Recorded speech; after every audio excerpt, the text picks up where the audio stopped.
The village in it with a map and a plan. No place too tiny for this determined man. Crossing the counties one by one, you'll see in every English corner a bit of history.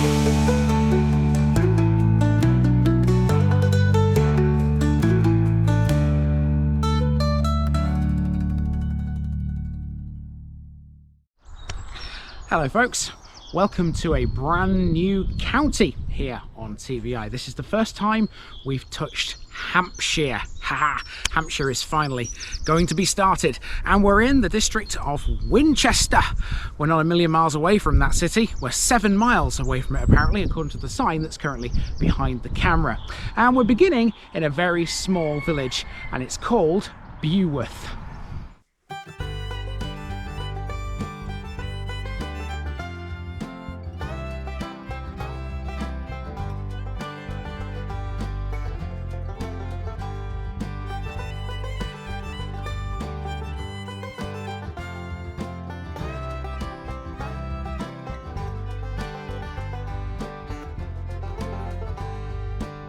Beauworth, bee enclosure. Hello everybody in Hampshire, it's the first time TVI has touched this wonderful south coast county. We're kicking things off in the county of Southampton with a tiny village in the district of Winchester, one of the 48 we have to visit here. This is Beauworth, which is pronounced officially as if there was a Y between the E and the U. Some people call it Beauworth though, and that's also correct. It means bee enclosure. Located some 8 miles east of Winchester, this one has a tiny population of just 97 people, so small its stats and admin usually get lumped together with the larger village of Cheriton, which we'll cover later this week. In terms of landmarks, Beauworth has only 2 that are of any real note. They are the church and the village hall, which sit side by side on a small road leading westwards away from a central green. North of the village is a small hamlet by the name of Shorley, where we'll encounter a large wood, one of several scattered across the Winchester area. So in terms of physical features, Beauworth is rather modest, but what puts this one on the map would be the events of Sunday the 30th of June 1833. It was on that date that 4 boys, playing on a small piece of pasture land near the manor house, discovered what became known as the Beauworth Hoard. Believed to be linked to the very powerful Walklin, the hoard, one of the largest of its kind ever found, can now be seen in the British Museum. It consists of 6,000 coins, all dating from the time of William the Conqueror. So let's go and learn about it and see what makes Beauworth buzz. To start proceedings in Beauworth, we're at the Millbury, a pub that's right on the southern parish boundary where it meets the route of the South Downs Way.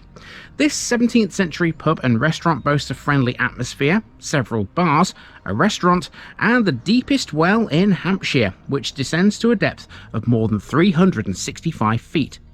The pub is a popular place, especially for walkers on the South Downs Way. It's a ways away from the main village cluster though, so let's hop in the car and find our way into downtown Beauworth.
Okay, so here we are then in Beauworth village, and that sun is just starting to make its presence felt above the horizon. It's going to be another beautiful day down here in Hampshire, just like it was yesterday when I filmed those in Berkshire that you saw last week.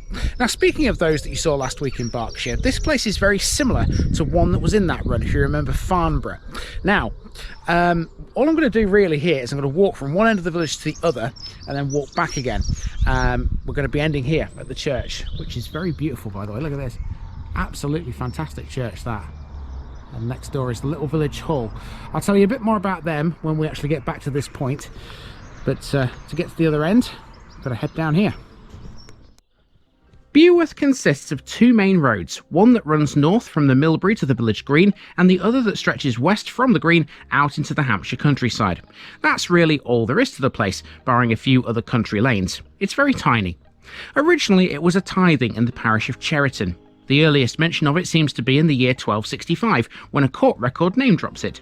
In 1316, Beauworth was held by a bishop. It's not clear which, but the likelihood is it was the Bishop of Winchester, given we're so close to the city. By 1635, Beauworth had been leased to Richard Bassett, his son, also Richard, and his daughter Elizabeth. At the sale of the bishop's lands in 1648, the manor and the site of it was sold to Christopher Mercer for just over £6,000. It was restored to the bishopric at the Restoration, and after that there seems to be no further record concerning Beauworth Manor. We can conclude then that that's when the manorial rights lapsed.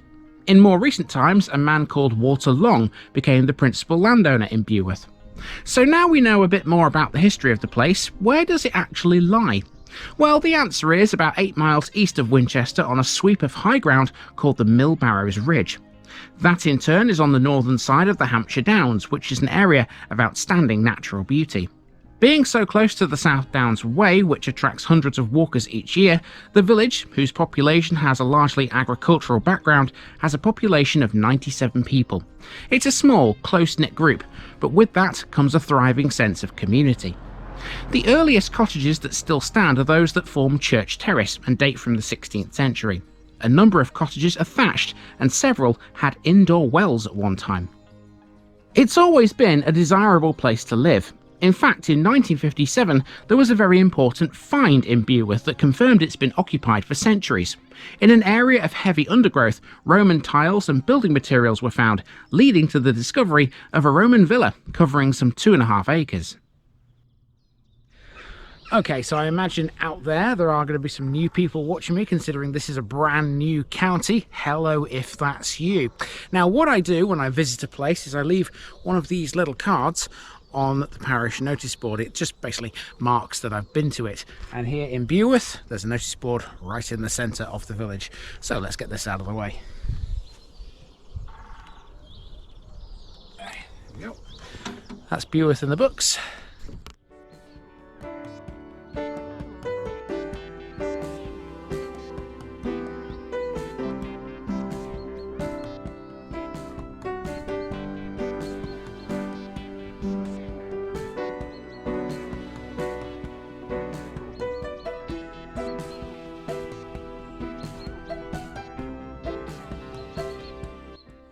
The Church of St James was built sometime between 1833 and 1838. Its construction was aided by the fact that Beauworth once had a brick and tile works. It was owned by Henry Mulcock, who used the kiln at nearby Shorley Farm to make tiles, flower pots and extra large bricks. Some of those bricks are in this church. This isn't the only church Beauworth has ever had. It replaced a Saxon church, which has long since disappeared, and the only remains of that are some stone heads in the churchyard at Cheriton, the next village over. Building the church was Mulcock's idea. Between this and the Saxon church, Beauworth had no place for Anglicans to go to worship, and so they had to walk a mile up the road to Kilmiston. He decided he didn't like that idea, and so personally saw to it that a church was built in Beauworth instead. It's primarily a rectangular room with lancet windows, a south porch and a bell turret on the west gable. The turret contains 2 bells by Mears, both dating from 1838, like the rest of the building. The fittings are of the same period, with a west gallery and a small marble bowl on a wooden pedestal, doing duty as a font. So here inside the church there's a little information board, if you like, which confirms what I've just been telling you about how this church was built and why it was built. And interestingly, there's a line on here which I didn't know. It was designed along the lines of a primitive Methodist chapel, which is probably why it doesn't look like your standard church, one would have thought. Brilliant little building though, and it's always unlocked as well, according to the sign. which is on the gate. So you can always come in and have a little look around. I'll tell you something, it's definitely a lot warmer in here than it is outside at the moment, because that sun hasn't quite got above the horizon yet. It will do, but it's a bit chilly right now. Let's head next door and check out the village hall, which is the building you can see through that window. Next to the church is the other building which Beauworth is known for, the village hall. A Grade 2 listed Victorian building, this was originally the village school. It has one main room, a well-equipped kitchen and 2 toilets, one with disabled access. Although the hall is small, it's a charming building with high ceilings. Both this and the church can be found on Westfield Drove, a very quiet lane. There's an enclosed patio and a grass area suitable for children's parties, surrounded by a maintained lawn that overlooks farmland and cottages.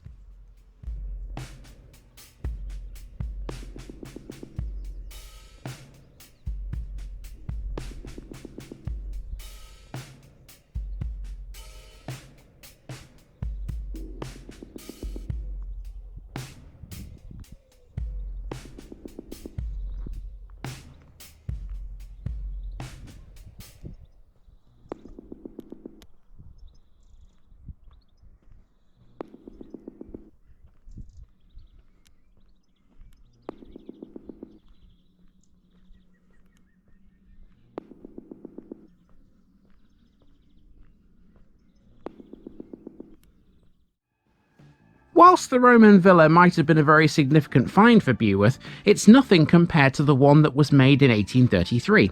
On Sunday, the 30th of June that year, some boys were playing near the village pond, which has now been drained.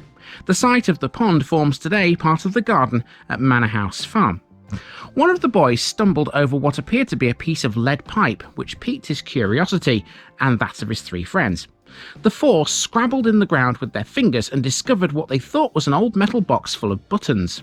They hastily filled their pockets and ran home to tell their parents. The buttons were in fact coins. There were about 6,000 of them, and they were all in mint condition, dating from the reigns of William the Conqueror and William II. They were declared a treasure trove, and they can now be seen in the British Museum. Historians reckon the coins have been buried on purpose, but why is open to debate. They could have been buried as part of a sort of time capsule-like exercise, which we do these days. In fact, Beauworth has one of those too. Various mementos, photographs and other items are currently stored under a stone seat on the village green, built to celebrate the millennium 25 years ago. The Beauworth Hoard is believed to be linked to Warclyn, who was the first Norman bishop of Winchester. It was he who began the construction of Winchester Cathedral in 1079 and had the old minster demolished. He reformed the cathedral's administration, although his plan to replace the monks with priests was blocked by the Archbishop of Canterbury, Lanfranc. Warclyn was important in beginning St Giles's Fair in Winchester and was greatly active in national politics. For example, he signed the Accord of Winchester, was involved in the Council of London in 1075, and sought to resolve a conflict between Anselm of Canterbury and William II. He was Regent of England for a few months at the end of his life.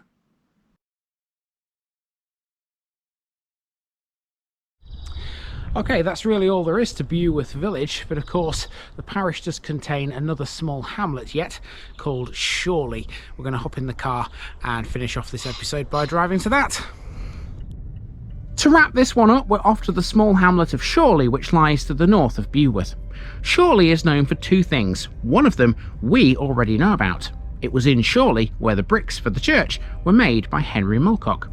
The other thing of note here is the 50-acre big Shorley Wood. At one time, Hampshire used to be blanketed in trees, and Shorley Wood is one of the few remaining pieces of ancient woodland around Winchester. A lot of the forested areas of Hampshire were royal hunting grounds. The one everybody knows is the New Forest, which was declared as such by William the Conqueror. Shorley isn't part of that, but even so, it's still a great little place to visit. In the springtime, the woodland comes alive with a carpet of daffodils stretching out as far as the eye can see. They are the product of tons of bulbs planted over a 60-year period by the late parents of Mary Gossage. Gossage owns the Shorley Wood B&B, which is within the wood itself. Its unique location offers guests a wonderfully relaxing and comfortable escape in a spacious house. It's surrounded by peacocks, guinea fowl, chickens, sheep and dogs.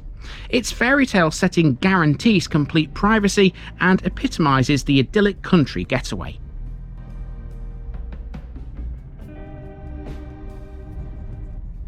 And that's it for Beauworth. Tomorrow we're off into the next village to the north, where we'll learn quite a bit about a famous battle. See you there, folks.